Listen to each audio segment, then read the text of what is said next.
పశ్చిమ మధ్య బంగాళాఖాతంలో ఏర్పడిన తీవ్ర అల్పపీడనం వాయుగుండంగా బలపడిందని భారత వాతావరణ కేంద్రం ఐఎండీ పేర్కొంది.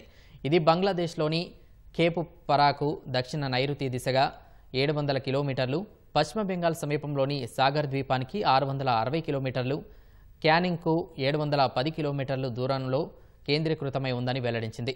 ఈశాన్య దిశగా కదులుతూ ఈ ఉదయానికి తుపానుగా, రాత్రికి తీవ్ర తుపానుగా రూపాంతరం చెందుతుందని ఐఎండీ హెచ్చరించింది. ఆదివారం అర్ధరాత్రి కెపుపరా సాగర్ ద్వీపం మధ్యలో తీరం దాటే అవకాశం ఉందని తెలిపింది. ఆంధ్రప్రదేశ్పై దీని ప్రభావం ఉండబోతుందని స్పష్టం చేసింది. తుపాను తీరం దాటే సమయంలో గరిష్టంగా గంటకు 130 కిలోమీటర్ల వేగంతో గాలులు వీచే అవకాశం ఉందని తెలిపింది. ఈ తుపానుకు రెమాల్ అనే పేరు పెట్టారు. తుపాను నేపథ్యంలో తూత్తుకుడి నుంచి చెన్నై వరకు, గోపాలపూర్ నుంచి సాగర్ ద్వీపం వరకు పోర్టుల్లో 1వ నెంబర్ హెచ్చరికలు జారీ చేశారు. తుపాను ప్రభావంతో నైరుతి రుతుపవనాలు వేగంగా కదులుతున్నాయని, రాబోయే 2 రోజుల్లో బంగాళాఖాతంలోని మరికొన్ని ప్రాంతాలకు విస్తరిస్తాయని ఐఎండీ పేర్కొంది. ఆంధ్రప్రదేశ్ వ్యాప్తంగా ఇవాళ రేపు తేలికపాటి నుంచి మోస్తరు వర్షాలు కురిసే అవకాశం ఉందని విశాఖ తుపాను హెచ్చరికల కేంద్రం తెలిపింది.